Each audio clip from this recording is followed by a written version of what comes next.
Mathematical and computational thinking and analysis के इस class में एक बार फिर से आप लोग का स्वागत है। और आप लोग का एग्जामिनेशन बहुत ही करीब है, इसीलिए आप लोग को पढ़ना ज़रूरी है और यह पेपर भी आप लोग के लिए न्यू है।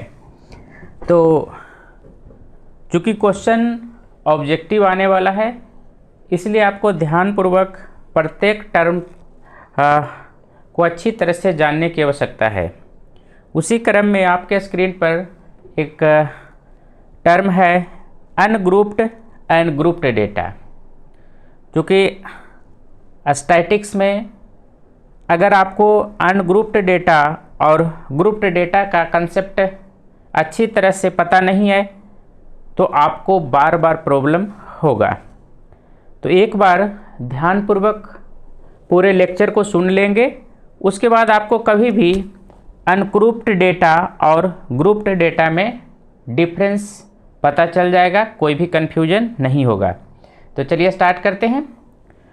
अनग्रुप्ड डेटा क्या है? अनग्रुप्ड डेटा और एक है ग्रुप्ड डेटा। तो कहता है ungrouped data refers list of individual observation. ये क्या है? Individual observation. और लिस्ट ऑफ किसका है? Ungrouped data refers list of individual observation which are not categorized and the summarized. यानी इसका कोई भी कैटेगराइज्ड नहीं होता है, ना ही समराइज्ड किया हुआ है। तो एग्जाम्पल के तौर पे आप देख सकते हैं 87, 88, 89 अगर इस तरह से आपका डेटा दिया हुआ है। यहाँ पर देखिए डेटा रिपीटेड हो सकता है, जैसे 41 2 टाइम्स है, 89 और 89 2 टाइम्स है, तो इससे प्रॉब्लम नहीं है आपको। लेकिन यहाँ पर अगर इस तरह का डेटा आपको कभी भी मिलता है तो आप ऐसे डेटा को क्या बोलिएगा? यह हमारा अनग्रुप्ड डेटा है। तो अनग्रुप्ड डेटा इस तरह का डेटा होता है जो आप लोग का ना ही कैटेगराइज होता है, ना ही समराइज होता है। यह हमारा क्या होता है? List of individual observation. यानी जितना बार कोई भी, चूँकि इसका यूज हम लोग रिसर्च मेथड में या फिर बिजनेस स्टैटिक्स में करते हैं, तो मान लेते हैं कि किसी पॉइंट को ऑब्जर्व करने के लिए 5% को हम लिए, 5% अपना अपना ऑब्जर्वेशन दिया, उसको हम लोग यहाँ पे लिस्ट किए। तो ऐसे डेटा को हम लोग क्या कहते हैं? Ungrouped data. अब यहाँ पर है कि ग्रुप्ड डेटा किसको कहते हैं? तो कहता है grouped data refers to arrangement of individual observation into class या ग्रुप्स। ऑब्जर्वेशन हमारा क्या है? इंडिविजुअल ही है, लेकिन उसको हम लोग क्या रिप्रेजेंट करते हैं? इनटू क्लासेस या ग्रुप्स में with their the corresponding frequency. यानी यहाँ पर आप लोग का एक ऑब्जर्वेशन में क्या गया? एक फ्रीक्वेंसी वर्ड आ गया। तो अब हम लोग देखते हैं कि अनग्रुप्ड डेटा हमारा किस तरह से होता है। यानी कभी भी आप लोग का डेटा इस तरह से आ जाए, जैसे एक हमारा क्लास इंटरवल है 51 से 60 में कितना है? 4 है, 61 से 70 में 7, 71 से 80 में 5 और 81 से 90। यानी ये हमारा एक ग्रुप है। 51 से 60, 61 से 70 ये हमारा क्या है? यहाँ पर देखिए क्लासेस, ये क्लास इंटरवल है, या कह सकते हैं कि ग्रुप में है with the their corresponding frequency. और वो अपने अपने फ्रीक्वेंसी के अनुसार वो ग्रुप में डेटा को हम लोग रखें। यानी ध्यान रखिएगा, जब इस तरह का डेटा दिया हुआ रहे इंटरवल में और इधर फ्रीक्वेंसी दिया हो, तो ऐसे डेटा को हम लोग क्या बोलते हैं? यह ग्रुप्ड डेटा है। और जब कोई भी फ्रीक्वेंसी नहीं हो, इंडिविजुअल्स डेटा इस तरह से दिया हो, तो ऐसे डेटा को हम लोग क्या बोलते हैं? Ungrouped data. अब बात है कि इस पे क्वेश्चन किस तरह का आएगा। तो देखिए आप लोग का एक क्वेश्चन हम यहाँ पर लिख कर रखे हैं। यहाँ पर देखिए इस तरह से लिखा हुआ है 22, 23, 46, 46, 45 आर। फर्स्ट ऑप्शन है ग्रुप्ड डेटा, सेकेंड ऑप्शन है अनग्रुप्ड डेटा, सी है अनडिफाइंड डेटा और डी है नन ऑफ दीज।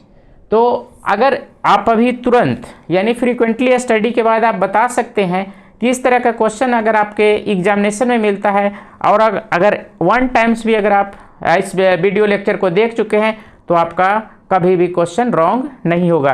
तो ये हमारा क्या हो गया? इस तरह के डेटा को हम लोग क्या बोलेंगे? Ungrouped data. तो ध्यान रखेंगे।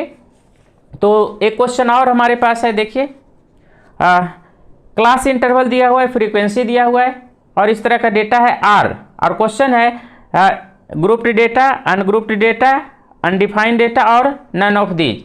तो इसका आंसर आप बता सकते हैं। तो सेकंड का आंसर क्या होगा, आप कमेंट बॉक्स में लिखकर बताएं, ताकि हमें भी पता चले कि आप सही जवाब दे रहे हैं, पूरा वीडियो लेक्चर को देखे हैं या नहीं है। तो अब आपको समझ में आ गया होगा कि अनग्रुप्ड डेटा और ग्रुप्ड डेटा में क्या डिफरेंस है और किस तरह का क्वेश्चन आता है। तो अब हम इसके बाद नेक्स्ट क्लास में बात करेंगे। हम लोग रेंज पे बात किए थे इसके प्रीवियस क्लास में, और उसके बाद हम लोग वेरिएंस पे बात करेंगे, और पहले वेरिएंस पे ही हम बात करेंगे और उसके बाद स्टैंडर्ड डेविएशन पे आएंगे।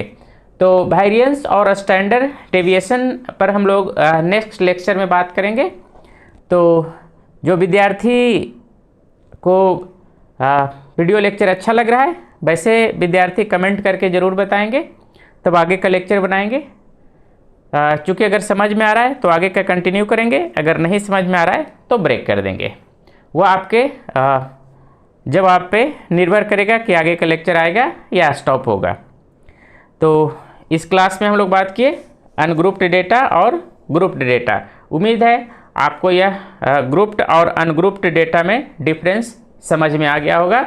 अनग्रुप्ड में क्या होता है, कोई भी फ्रीक्वेंसी नहीं होता है, और ग्रुप्ड में हमारा क्या होता है, फ्रीक्वेंसी होता है। तो चलिए फिर मिलेंगे नेक्स्ट लेक्चर में, तब तक के लिए थैंक यू।